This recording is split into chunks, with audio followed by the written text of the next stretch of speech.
Hello, and thank you for tuning in to I Choose Me hashtag No More Excuses. This is it's normally our Tuesday night, but I realized yesterday that President Obama was doing his farewell address, and so I changed our Tuesday night to Wednesday night, and it was so amazing because what my topic was yesterday was titled Supreme Moment of Destiny, which is what this whole Today I Choose Me was all about. And so moving forward, we're gonna today's topic is Supreme Moment of Destiny in the journey of I Choose Me hashtag No Excuses. So as always, we like to start with our motto. I pledge to embrace who I am today, love who I was yesterday, and inspire who I will become tomorrow. And so once again, that's our motto for the I Choose Me movement. And the idea of that is just saying that I'm going to love me and embrace me for where I am today and move forward to inspire to have bigger and better things on my journey. Now, like I said, today's topic is Supreme Moment of Destiny. And you know how I love, before we go into the topic, I want to go through the definitions. So the first word is supreme.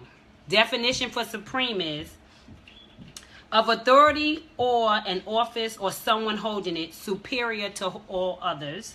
Synonym for it is highest ranking, chief, head, top, foremost, principal, superior, premier, first, prime, etc. So we get the idea with supreme meaning, the highest level. Now, moment, we had two definitions for moment. It's a very brief period of time. Synonyms are bit, minute, instant, etc. And the informal one is called importance for moment. And its synonyms were significance, concern, and interest. So those were the two definitions for moment. And the last word was destiny. The events that will necessarily happen to a particular person or thing in the future. The hidden power believed to control what will happen in the future, meaning fate. And so synonyms was future, fate, fortune, etc. And so now we got the idea of supreme moment of destiny, meaning your highest level moment. The highest level, your moment, that's your destiny. That's your supreme moment of destiny. So I want to tell the story of how I got the title years ago. What year was that?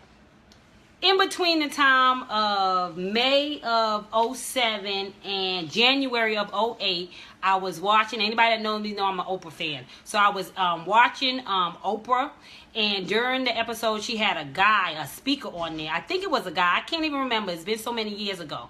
But I remember him talking about the title Supreme Moment of Destiny. And in the moment that he said that, something like, a spark. I got a spark, like something touched my spirit.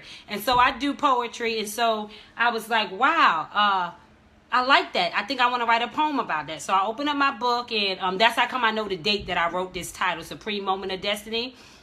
So when I wrote that title down, I wrote it in my book, but I'm not a person that'll push a poem. So I didn't have a poem for it. I just knew that that was a title that was deep, and I felt it, and so I knew that eventually I would write a poem. So I wrote it down. So now the poem, I left 2 pages empty and continued on with my poetry. That's how come I know that I wrote that title in between those dates. Now, the moment that I came back to write the poem on them 2 sheets was November 6th of 2008.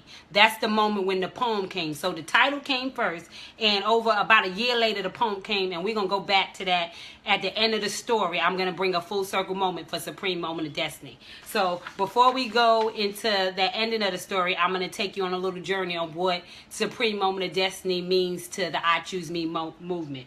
Now, the reason for the topic is to get you to understand everyone has a supreme moment of destiny.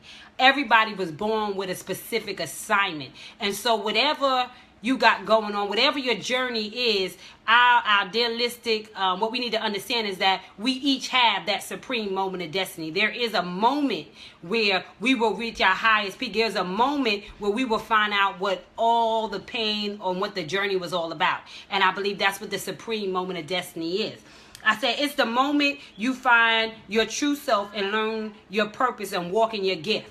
And so when you get that supreme moment of destiny, is because you realize this is what I was built for. This is what I was born for. This is who I am. This is me. So that's why I'm saying that owning your masterpiece and knowing yourself requires you to embrace every bit of yourself and loving yourself to the core. And so what that means is that in order for you to walk in your truth, in order for you to reach that supreme moment of destiny, in order for you to embrace the life that you were given, it is so imperative and important that, like we said, we love ourselves, we pour into ourselves, and we inspire ourselves so we are ready for the journey and we are ready for the assignment in which we were placed here to do. That moment begins when you start to choose yourself, spend time with yourself, pour into yourself, give yourself credit for the journey thus far, understanding you were born enough, accepting that lessons are a part of the requirement, and not being ashamed of the lesson and about the growth. So at the end of the day, you have to understand that what the lesson does is a requirement to your life. It's a requirement to your journey. It is a requirement for you to get to your best self. It's a requirement for you to reach down in yourself and love yourself. Now, you don't need to be ashamed of the lesson. You have to embrace the lesson, because that is where the growth comes from. That is where you get to walk in victory. That is where you get to stand on your square and be an inspiration to somebody, because you have embraced your story, you have acknowledged it, and you have given it the glory that God has. The reason why you went through what you went through was to be an example, was to be a motivation, was to be an inspiration to somebody else who might be walking in that same journey at some point in their life. And so it's about loving yourself and owning yourself enough to have a voice and be able to nurture people and get them to the level of where you just came from. You understand? So I said, when you can love yourself right from where you are, you in that moment believe you are enough. Thus forth acknowledging your worthiness to yourself, which then creates the relationship your soul has been waiting for, which is unconditional love starting from you. And so that's what the I Choose Me, No More Excuses is about. It's about you being able to unconditionally love yourself and embrace yourself from wherever you are, whatever part of life you in, wherever you're going through. It doesn't matter if life has not panned out as you have envisioned. What it's all about is that you embrace that in spite of those things, I'm going to love myself. In spite of the things that I've been through that have put scars on me, I'm going to embrace my struggle. I'm going to embrace my journey so that I can walk in my life in truth. Because all of that is a part of what makes me who I am. And so that's what it's all about, embracing who you are, loving who you are, and inspiring other people to see the light in you which God had placed in you already. So it's about shining your light. It's about holding your light up. It's about just embracing that you are enough. I am choosing myself because I know that I am enough. You are the root to all great things in your life.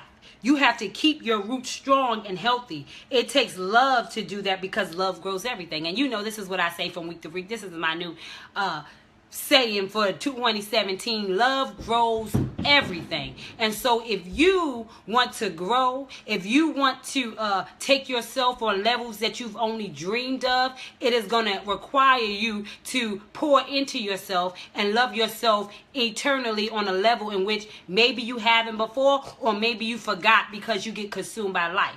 And that's what happened. We get so consumed by life and by the journey that sometimes we forget to pour into ourselves, and we forget that we deserve that. We forget that it's necessary for us to be able to participate in the roles that we are given in our lives. Because we do have to understand that our titles are our roles. Like I said, me being a mom or a wife or a friend or whatever it is, your titles are your role. I mean, your titles and your roles are not your purpose. So it's about not being caught up in the roles that you are given, but embrace your purpose. And in order to embrace your purpose and to walk in that life and to walk in that truth, you have got to love yourself. And so that's what the I Choose Me and what this Tuesday, well, it's Wednesday today, but normally Tuesday night Facebook Live is all about, is representing that strength, that foundation, is building your foundation for your tomorrow.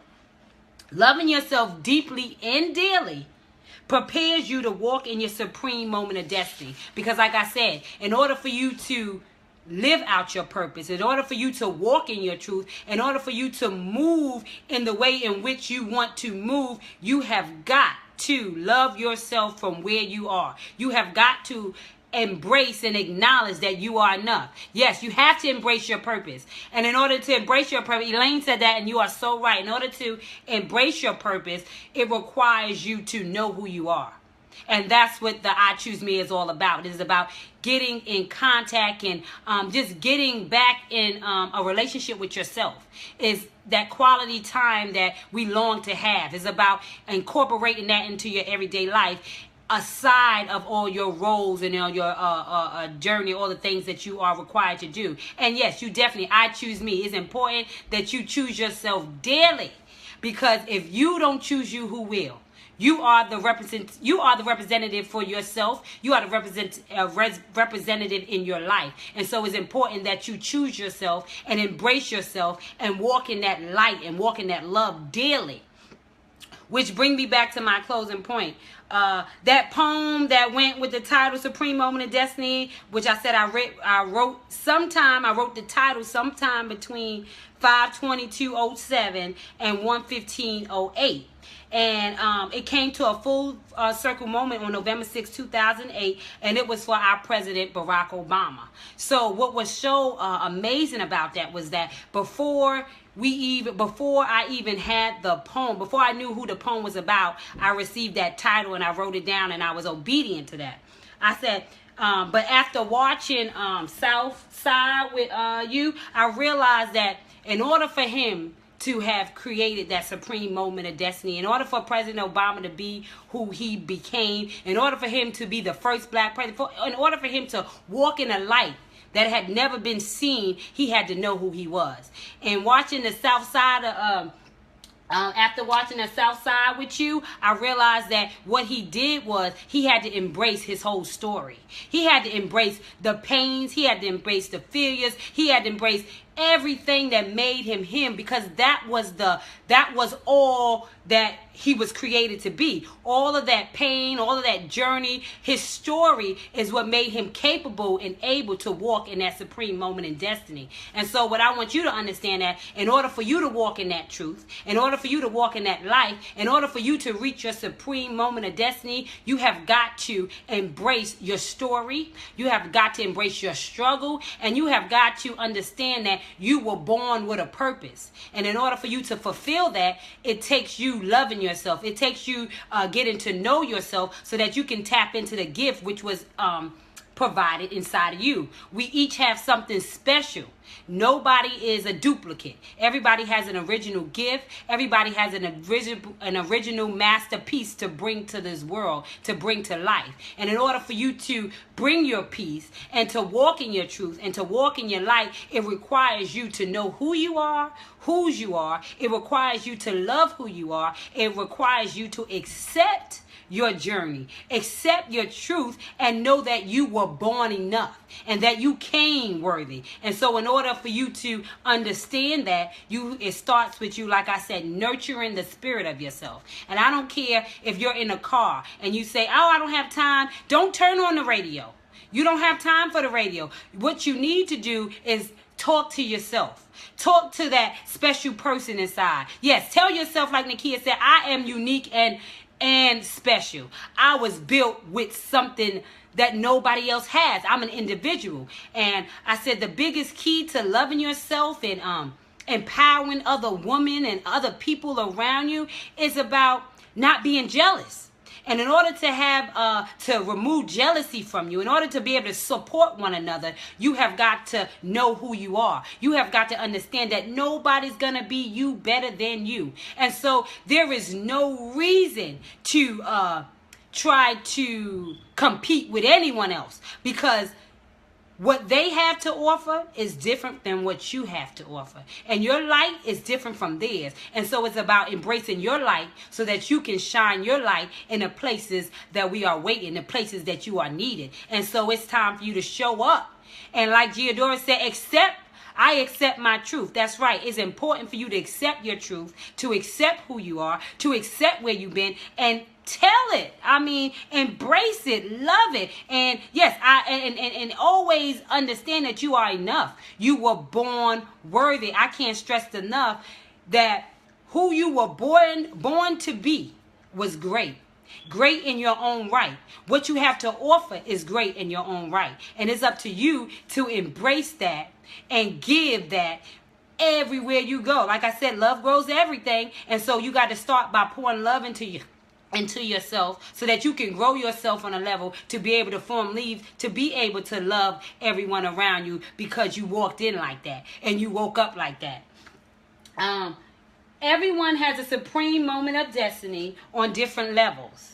That feeds the soul of each one of us differently. And that's what I was just saying. We all have something different to offer. We all have our individual supreme moment of destiny. And until you can look in the mirror, until you can embrace yourself, until you can concentrate on who you were created to be, you will never reach that supreme moment of destiny. Because you can never build yourself up as long as you're concentrating on what other people are doing. You have to focus on you in order to be the best you that you can be. You have to focus on you in order to raise yourself up to the level in which you have been dreaming, your desire. 2017 is about things that you've never seen, but you got to do some things that you've never done, because insanity is doing the same thing, expecting different results. And so for this year, I'm not going to be insane. I'm going to start to pour into who God put me in charge of. He has put you in charge of yourself. He has given you the keys to your destiny, and all he is requiring of you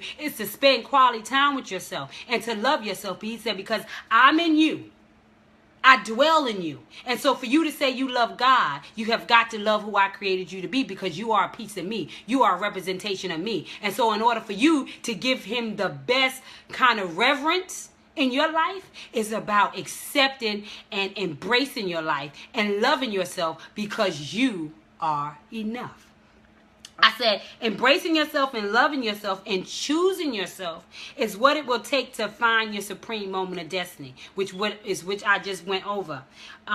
Today I will be sharing an original poem which is titled Supreme Moment of Destiny. And before I go there, I just want to say, is anybody have any comments or any questions about what I mean by your supreme moment of destiny? And is there anything that I can share about how you can tap into that supreme moment of destiny, that if you didn't understand, or if I haven't been clear enough for you? What I'm going to do now is I'm going to share the poem, and I'm going to pay 2017, refuse to be insane. Exactly. And so in order for us not to be insane, we have got to what? Do something different. Dare to be different. Love ourselves different. Put ourselves on another level of understanding to ourselves. You must love who God created you to be. Exactly. Because Sandra said you must love who God created you to be. If you don't love who God created you to be, how can you love anybody else? If you don't love yourself, whom you know to the core, whom you experience every moment with, whom you know have your back like nobody else, how can you love somebody else? How can you trust somebody else? All of these things start with you. You have to trust and love yourself first in order to be the best you that you can be. So I want to share the poem Supreme Moment of Destiny, which I said was written on November 6th of 2008 for our President Barack Obama. This is how it looks. So here we go. It says, President Barack Obama, a symbol of change who has given us hope. We have felt like we're drowning and he has thrown us a rope. You know that supreme moment of destiny when you know this is what you were born to do? I know that has to be the feeling he felt when he was announced president-elect for both me and you. There's a feeling of triumph. Today we look at our children. We can mean it when we say there are no limitations put on you. There's a feeling of triumph and newfound taste of victory from what our ancestors went through. President Barack Obama, a man that's so calm, yet sent an unexplainable movement through the land. He has taken us to the mountaintop where he united all Americans. I believe when Dr. Martin Luther King Jr. spoke of the mountaintop, he was referring to something you can't see. He was talking about that out-of-body experience which touched the souls of all who believed. When they announced President-elect Barack Obama, it was like standing on a mountain, being as close to the heavens without needing a plane. It was a transcendent moment when they said President-elect Barack Obama. I was so glad when they spoke his name. I always wondered what it must have felt like when God's only begotten Son said, "Peace be still." But on November 4th, 2008, I finally got a chance to see how it feels. For there is such chaos around us, and it felt like the world was falling apart. And we finally decided to put our faith into works and voted and were given a brand new start. Our tomorrow will never be the same, for a change has come. It's almost surreal to see that we have finally won. With our First Lady Michelle Obama by your side, there is nothing you can't do. The epitome of the phrase teamwork makes the dream work when we look at you two. President Barack Obama, your supreme moment of destiny is finally here. For with you as our leader, we embrace a sense of security and we release our old fear. As we move into this next term, we know that with you, we are in good hands. Because while everyone else was just talking, you have begun to enforce your plans. I wish you and your family blessings in abundance for the sacrifice you all have made. And I thank you for the strength you have in spite of the dues you must have paid. We honor you, President Barack Obama, and we look forward to our years to come. And I can't stress enough that for this season, you are the chosen one. And so that is the poem that I wrote for the Supreme Moment of Destiny, which like I said, I had no idea it was going to be about our first black president. But it just goes to show that, like I'm saying, in order to be the chosen one, in order to live in your truth, in order to be the best you that you can be, you have got to love yourself, you have got to embrace your story, and you have got to walk in your light. We all have a light. We all have a destiny, and we all have something to offer. And so, in order to be your best self, in order to move in the best way, in order to pave a future for yourself, it begins and ends with you. It begins and ends with the love you are pouring into yourself. And so, I won't hold anybody any longer. If anybody has any last minute things to say, I'm going to look up here before I come to an end. But I just want to stress to you guys again, love yourself. Inspire yourself. Embrace yourself. And until you can do that, put yourself around people who are loving on you, who are pouring goodness in you, and who are inspiring you to walk in your best life. This is 2017, and like we said at the beginning, we are done making excuses. There are no more excuses in our life. We are going to embrace who we are and love who we are. So we're going to end with our motto. And what is our motto? I pledge to embrace who I am today, love who I was yesterday, and inspire who I will become tomorrow. I choose me. No more excuses. We are going into we are in 2017. I'm sorry, and we are moving in this season with a dream of reaching our supreme moment of destiny. And so if you are ready for your supreme moment of destiny, if you are ready to walk in your best life, if you are ready to, like Miss Sanchez says, nurture your individual gifts, if you are ready to do all of that, then there's a place for you. There's a place for you with yourself. Yourself is waiting on you to shine. Yourself is waiting on you to grow. Yourself is waiting on you to glow. And so in order to glow and shine, you got to love yourself. Because like I said, love grows everything. So let's love ourselves and love each other. Until next Tuesday at 9 p.m. on Facebook Live for I Choose Me, No More Excuses. I want to thank you for your time. I'm so grateful for this experience, and I love everybody who's tuning in and sharing a message and just sharing with each other that we want to lift each other up. We got so much stuff to give, and we need each other on this journey, and it's about us accepting that and realizing that without you, there's no me. Without me, there's no you. But if I can love myself, I can bring my best self to the table, and so can everybody else. Love you, and until next week, I choose me. No more excuses. I'm enough. God made you enough. You woke up that way. And so until next week, love you guys. Thank you for tuning in, and I choose me. No more excuses, y'all. I can't believe I still have this problem with the ending.